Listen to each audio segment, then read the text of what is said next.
Hey everybody, my name's Tanner Tigan. I hope you guys are doing well. I unfortunately can't be in class today. I ended up hurting myself pretty bad this weekend, pole vaulting, and ruptured an internal organ. But to save you guys the details, I'm gonna talk about the Suez Canal instead. And so this is pretty unique. I personally didn't know what the Suez Canal was until it just got blocked back in March. Um, and I didn't understand the importance it had for the global economy, as I'm sure most of you guys are in the same boat as what I was in. So I'm gonna start with some history on what the Suez Canal is and the importance of it. It's a north and south waterway. It separates Asia from Africa and it connects the Mediterranean Sea to the Red Sea. It's the most heavily used passageway in the world to transport goods. It was opened 1869 and it's been upgraded since all the way up until 2015, with that most recent upgrade costing $8.5 billion to the Egyptian government, which this is a really small amount considering how much the Egyptian government receives in fees to allow boats to pass through this waterway. So these are just some pictures on what the canal looks like and what it used to look like. So as you can see, these boats are kind of small. The water is fairly shallow and really it's not that big at all. And what we'd see back in the day is a lot of these ships would run aground, get stuck, upwards of probably 1,000 ships a year getting stuck in here.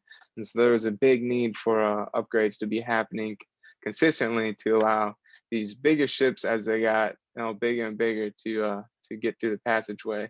And this is Port Said over here. As you can see, it's just a place for these boats to park while they wait until they get to go ahead to go through this passageway. And here's Port Said today, where it's just mostly containers and container ships um, and things of that nature. And here we have the canal. It's a lot bigger than what it used to be, but it's really not that much bigger at all. It's a lot more deeper to allow these bigger size ships to pass through it. But we still see ships clearly run into the side of this canal and get stuck there annually, but it's not nearly as much as what it used to be. And so the current transit time ranges from about 11 to 6 hours, 16 hours. This is a lot faster than what it used to be. Back in the 1900s, as you could guess, it would probably take 40 to 80 hours to get through this canal because the ships are slower, the canal is inefficient, and it's really just overall not a efficient way to get through the canal. Annual transits is about 18,000 ships a year, with 1 billion metric tons traveling through it, which is quite a bit considering um, how much we trade globally.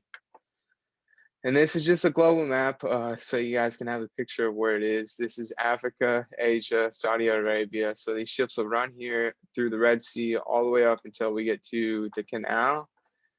And the initial part of the canal running northways is one lane, and it's really just not that big at all until we get up here. And the ships will probably wait until they get to go ahead to run through here. And this is 2 lanes all the way up till we get to Port Said, the Mediterranean Sea, and our eventual Europe um, over here. And so the products we see most traveling through here are gas, oil, petroleum products, things like that. Um, Going north, we see ores, metals, woods, cereals, and oil seeds. Southbound things are much of the same thing. It's metals, cereals, with the exception of cement, fertilizers, and empty oil tankers. But both ways, we see consumer goods, about a quarter of the total ships. So a quarter of a billion metric tons annually, which is a lot of consumer goods traveling through this little canal. And so if a ship wants to not go through the canal, they have to go all the way around Africa, which adds an extra 6,000 miles to the trip, with an estimation of about $300,000 to that trip. So about $9.6 billion travel through this canal each and every day. That's 12% of global trade. Um, and there's really no other alternatives to go around besides Africa. So there's no railways, there's no roadways. It's really just this is our only chance to get from the Red Sea to the Mediterranean Sea. About 52 ships pass through this canal each and every day. And so on March 23rd, the Ever Given had ran aground in that one way down at the bottom. So it blocked traffic going both ways. So Ever Given was stuck in this area right here. Ended up blocking traffic both ways, and it left about 400 ships stranded in this area, within the canal, in this area. And so the Ever Given itself is about 13,000 feet long. As you see from this picture, it's nearly the size of the Empire State Building. And there's only 100 other ships this size traveling the world's waterways right now. And as you see, it's just a large ship. It's really not convenient at all to travel through places like this. And so it took 6 days to get this Ever Given ship unstuck from where it was at, and countless hours of tugboats pulling at it, growlers digging at the sand. And what eventually had gotten it dug out is, a combination of, the tugboats digging the sand out, and then heavy winds, which got us free and clear. And then it took an additional 4 days to clear the backed up ships that were already in the canal at the time of this happening. So it took about 10 days total to clear this whole mishap up. But the implications of this are pretty severe. So 130 ships are already en route to arrive by March 30th. And so these ships had to ask questions like, will this Ever Given be unstuck by the time we get there? Do we reroute? Do we go around Africa? How we mitigate these costs that are going to be inevitable to us? So these shipping and receiving companies were thrown into a state of emergency, asking certain questions, how to mitigate this loss in costs. And so they're probably asking questions like, do we reroute or maintain course? How long can they have the shipment delayed before detrimental implications? Can they risk not having a specific date for when they return to the projected route? Will these relationships be at stake now? What are the ramifications of breaking any shipping contracts? So there's really not a lot that could be done. Some of the things that we discussed in class at this point wouldn't be applicable, because it wouldn't be hedging any risk. It'd be just mitigating that costs that are going to be incurred. So we might see some forward contracts or something of that nature that would maybe be delayed, or couldn't be fulfilled because there wouldn't be that transfer of money from when they expected it to happen. And so the US is virtually unaffected by this. So any products coming through this area or from Asia, they just travel across the Pacific Ocean, or if they're made in Europe, they'd go across the Atlantic. And so the major places that were affected were just mainly on this side of the globe. And so we had Europe, probably Asia, and maybe Africa. And so a lot of the oil is from Saudi Arabia in this area over here. And so it's transported up into Italy, France, and these areas. So we'd probably see gas prices spike temporarily for any of these countries. Germany has a big delay in auto parts, and so we'd see a spike there. And so really that was just the major implications of this supply chain issue on those countries. It's just a visualization of the ships that were already en route to the canal when this blockage happened.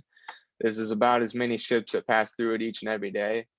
And so these ships would have to consider either rerouting or just maintaining course and hoping that that Ever Given was ungrounded by the time they'd gotten there, which luckily it was.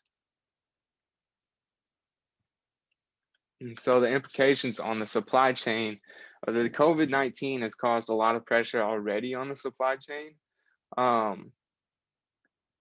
as we get deeper into the supply chain, it becomes harder to equate just how much this actually costs.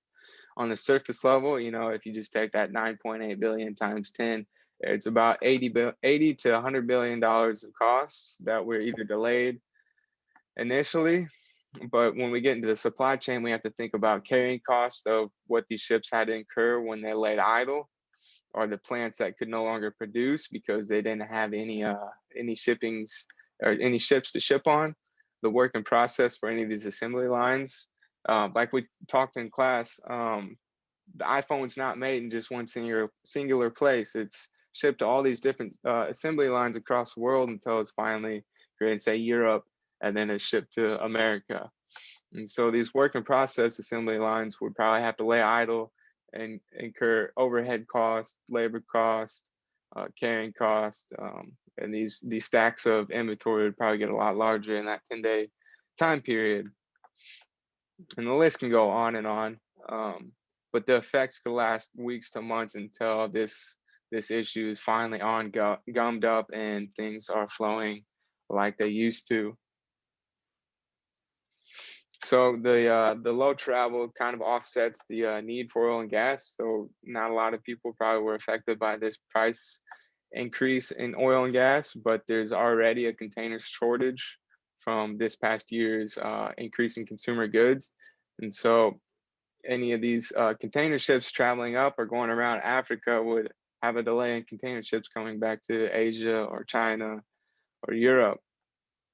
And so to offset these costs, these suppliers would have to increase these consumer prices, of course, and they may even have to increase the trading prices um, to avoid taking a loss overall on shipping any of these goods. But like we discussed in class, we might see a shift in preferences of suppliers. And so say one of these European suppliers now has to increase their trading costs. We might see a shift go from a European supplier over to a Canadian supplier. And you might even see this on the consumer level too for people that buy goods overseas. So going into the future, it's really at this point, it's just it highlight how vulnerable our supply chain was.